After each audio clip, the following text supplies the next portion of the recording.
Well, one of our area's oldest homes that once housed some of the first European settlers is once again offering summer tours.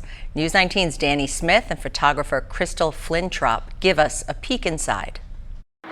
Maybe you've seen it tucked away on this hillside in Homer and wondered, what is the Bunnell House? It was built by Willard Bunnell and his family in the very early 1850s. They actually arrived here around 1848. So it had several families who lived in it up until the 1950s. And then in 1954, the Historical Society acquired it. Since then, the home has been open for tours, taking visitors on a walk through the past. Welcome to my home away from time. I think a lot of visitors are surprised at the interior of the home. It's actually quite fancy. So this is the parlor. This is my favorite room in the house. This is where they would have games, parties, they would take tea in here, entertain guests in here. In this part of the tour, you can see original furniture used by the Bunnell family. These are the only two pieces of furniture that belong to the Bunnells.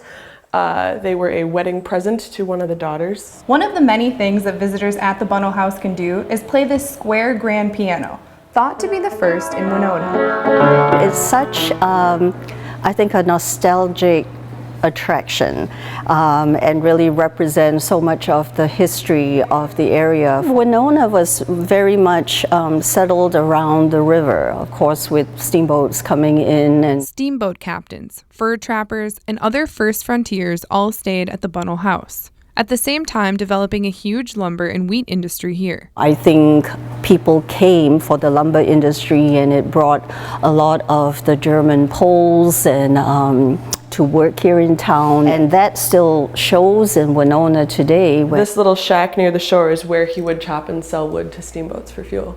Bunnell House tours were temporarily shut down due to the pandemic, but reopened this summer. I love these things because they're such a good snapshot of the culture.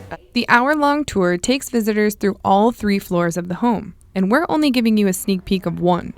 Weaver says they are necessary to keep this nearly 170-year-old house viable. We do the best we can, and visitors certainly help that. So we welcome visitors' donations to help keep the Bunnell House going and in the best shape possible. Reporting in Homer, Danny Smith, News 19.